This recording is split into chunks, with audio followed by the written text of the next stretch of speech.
I'm just showing you the compost piles in a bit more detail. This is the one we produced a couple of weeks ago, and we're going to turn it into the bay next door. So when you're building your compost bays, make sure you've got two so that you can turn it regularly from one to the other, ideally once a week, maybe a bit less once it's kind of done more of its decomposition, but at the beginning turning it regularly helps to keep it hot. And these ones are made of pallets, which I think are maybe 1.5 meters square. I'm not sure exactly, but standard pallet anyway. So we've got pallets on the sides. What's that, Sam? What's that? Is it a piece of wood chip?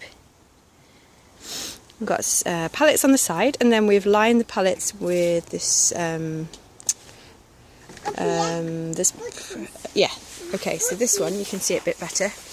It's got chicken wire behind it, and then it's got some kind of plasticky stuff so that the compost isn't going through the holes, and just so you've got this double layer.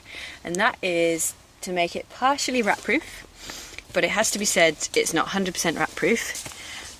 So we have this compost pile away from where we spend a lot of time, and it's also in the shade because it doesn't need to be in the sun. It's a good use of a shady part of the garden. And then we make lids out of this plastic roofing stuff, and it's just got a bit of a structure underneath to make it sturdy, and it's just been screwed in. And then we put a front on when it's closed up, and we have signs so that we know whether the compost pile is to be just sitting, doing its kind of resting, settling process before it's ready to use, or whether it's the one that we want to be adding stuff to. So this one will say, feed me, feed me. And today we've got some extra material to add to our compost pile to bulk it up a bit, because ideally when we make it, it would be a full metre cubed. It's not always possible to get enough material to do that. And so we've just been to see the tree surgeons, and they've been creating wood chip on the job.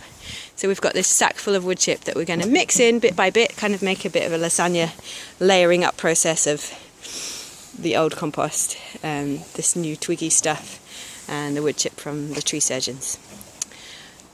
And then I could just show you the Bokashi buckets in a bit more detail. I think last time I tried to show them they were a bit manky and we couldn't really see.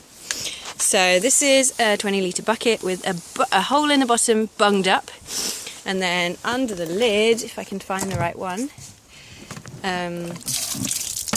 there is this thing inside which has been, it's actually like 2 buckets. What is going on? I think somehow